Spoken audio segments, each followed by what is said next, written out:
afternoon for the video mga maminsa. Pumunta nga pala kaming namingwit. So ang kasama ko pala dyan mga maminsa sila Uncle Jerry, Bayo Ogie at sila Papa. Kasi nga po nakita namin na mababaw ang tubig. So yung spot nga pala namin ngayon ay sa Masidyong ulit. Doon po kami pupunta. So ayan na po, naglalakad na kami papunta doon sa pagpipishingan namin. Ang kagandahan kasi na pagpunta namin doon mga maminsa, napakababaw ng ilog.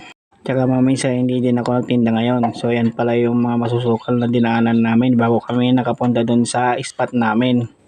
At sana din maminsan makarami kami ng huli. So ayun na nga maminsan, dito na kami sa may spot namin. So ang kadugtong nga pala nito, ilog na ito ay yung Embarcadero. So may tuturo nga pala dyan si Papa ko na napakababaw. So marami din isda talaga mga maminsan. At yun na nga, prepare na kami na mamingwit. Ayun nga. So yung nakaraan na video ko mga maminsan, dito kami nakapuno nung balde namin noon. So dito na nga nag-start na kami na mamingwit mga maminsan. Yung pinagbingwitan nga pala ni Papang Buhing is doon sa gitna. So ayan, nakahuli na naman siya ng Taiwan. So salamat naman sa Panginoon is nakarami kami ng huli. So ipapakita ko sa inyo mga maminsan yung nahuli namin dito sa spot namin. Ito po yun.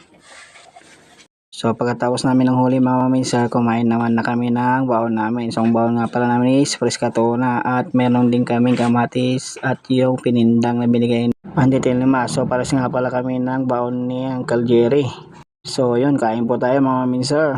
A few moments later. So pagkatapos namin kumain mga maminsan, nakawin kami ng bahay at ito na po lahat yung huli namin. So ayan po, so 12 piraso nga pala yan na Taiwan at isang dalag. So si Antiling na pala ang naglinis niyan mga maminsan.